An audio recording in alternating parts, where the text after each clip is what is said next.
Hi, my name is Abigail Beckman Green.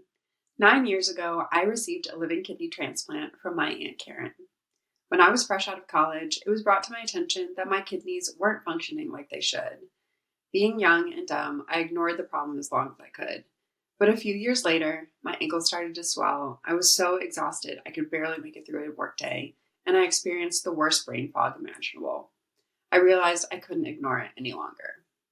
I was extremely fortunate to limp through to my transplant without ever undergoing dialysis, and I was even more fortunate to have family members lining up to get tested to be a donor. My Aunt Karen ended up being the best match, and we underwent a very successful surgery in August of 2016. I now try to be a representative for what life after transplant can look like by competing in competitions throughout my home state of Indiana, as well as across the world in the World Transplant Games.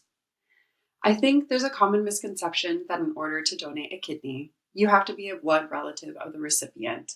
And while sometimes a blood relative is the best match, for many people, myself included, that's not the case. My Aunt Karen is a part of our family by marriage, so we have no blood relation, and she was still the best match for me.